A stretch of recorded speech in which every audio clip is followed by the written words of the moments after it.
What should entrepreneurs be doing to protect their small businesses from the impact of the recession? I might sound a little bit tough, but I believe that the only answer to this recession, or the only route that small businesses can undertake, is growth. It might be counterintuitive, but crises like the one we are in, situations like this one, are actually beneficial or can be very positive because are forcing devices to separate the good businesses from the bad businesses.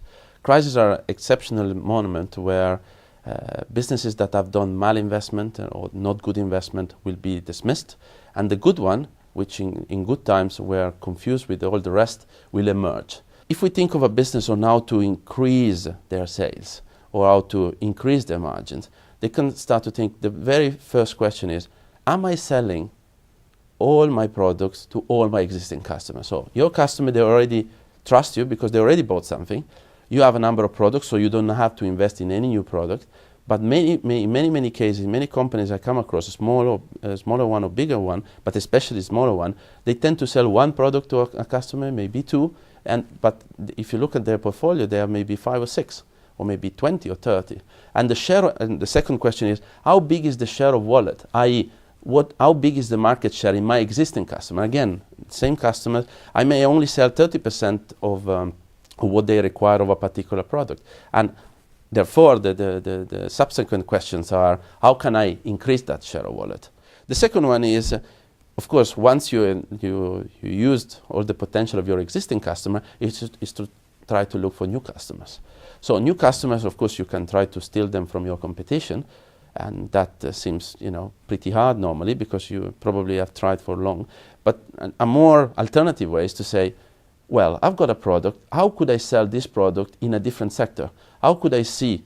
How could I find out if my product, maybe with a little bit of tweaking, can be used in a sector where my competitors are not present, and therefore I can take on some of the market. Again, small businesses tend to be very, very slow in producing in coming up with new products. Some statistics, they say that in average, companies come up every 7 years with a new product. 7 years is a long, long time, but I believe that could be shortened up by using again clever and intelligent way of doing it. Why 7 years?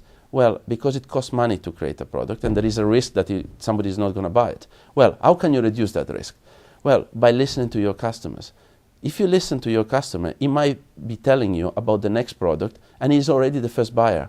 So if you listen to him and understand his needs, you might come up with a product that is going to be the first buyer, and therefore you will have probably used or reduced the risk of the capital investment if there is any needed, and you can start on a high flyer straight away. Well, last but not least, we talk about sales, we talk about margins, we talk about increasing market share. Now, there are a lot of opportunity to reduce costs too, and there are the technologies are there. Most of the technology are freely available or can be rented. So if you think about logistics distribution, nowadays you don't need to put up a distribution system by yourself. You can buy it or you can rent it. But I'm thinking as well on how to get in contact with your client and stay in contact with your client. Think of the revolution coming with Facebook or Twitter. Those, they come very cheap. They are actually very, very easy to set up, and it needs, of course, a little bit of open-mindedness and a little bit of the spirit of adaptation. But a lot of small businesses, they've been able to create a much stronger bond with their customer using these technologies.